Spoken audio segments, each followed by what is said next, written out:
How many of you know what ChatGPT is? Okay. So not very many. So I'll tell you what ChatGPT is, just so you know, because you need to know this. And I don't know what sort of technological revolution this is. Gutenberg press level? It's something like that.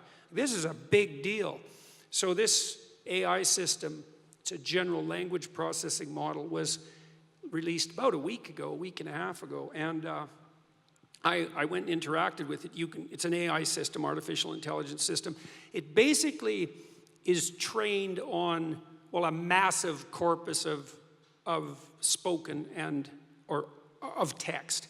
So it's derived its models of the world from the analysis of human speech, essentially. It isn't using real-world data yet, but that will be happening certainly within the next year.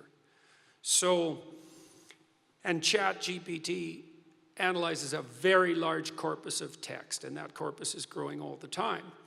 Now, it's already sophisticated enough. I went on to it last week, and I said, okay, some of you know I've written these books, 12 Rules for Life, and then Beyond Order, 12 more rules, because, you know, you can't have enough rules. And I asked it, this is what I asked it to do. I said, write me an essay that's a 13th rule for Beyond Order, written in a style that combines the King James Bible with the Tao Te Ching.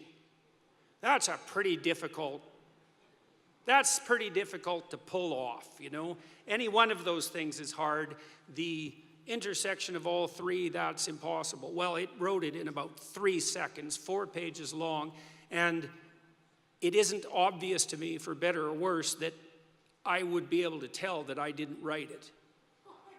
Right, and okay, and that's pretty impressive, although, you know, maybe not its relationship to what I've written, but the fact that it could do that grammatically perfectly, right? And quite impressive philosophically. I also had it write an essay on the intersection between the Taoist version of ethical morality and the ethics that are outlined in the Sermon on the Mount, which it just nailed, got that dead right, brilliant. Again, it took it about 3 seconds. There was a computer engineer who purported to work for Tesla. He asked ChatGPT, said, look, I work for Elon Musk, but I haven't been doing much for the last week, so I need you to write me 10 bullet points about what I probably would have done as a engineer at Twitter. What 10 things did I do last week that were productive and valuable? And, oh, if you don't mind, write me the accompanying computer code that goes with each project. And it did that too, 3 seconds, and the computer code works. Right, and so, okay, so that's already there. So then a university professor did this. He thought, oh, that's interesting. Any student will be able to write any essay on any topic with ChatGPT.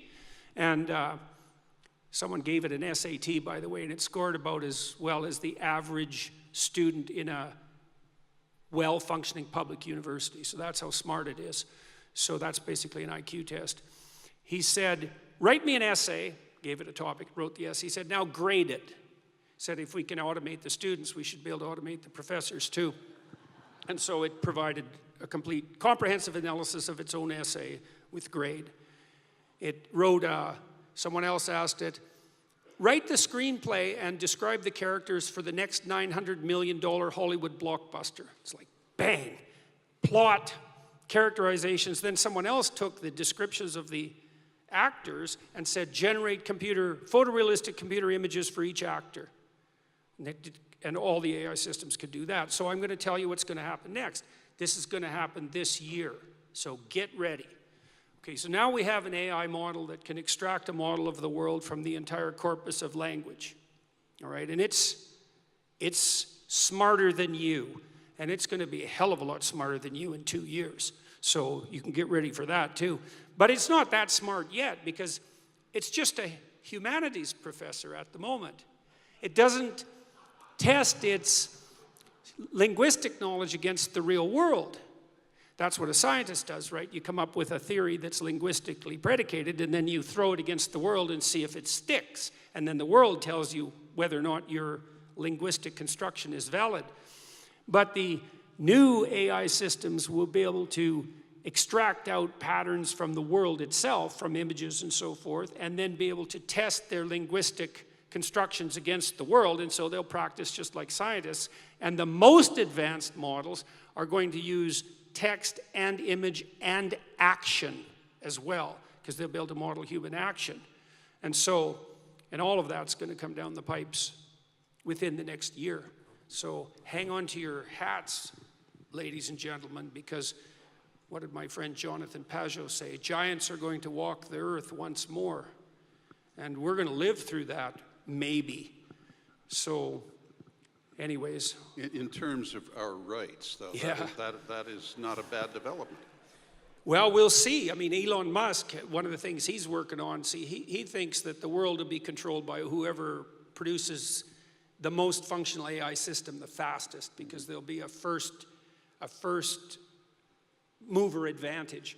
And one of the things Musk has been working on for a long time are distributed AI systems, so that you'll have your own artificial intelligence to protect you against, well, let's say against Google's artificial intelligence, for starters. Yeah, or the CCP's artificial intelligence, because you can bet your hat they're working on that about as fast as they possibly can.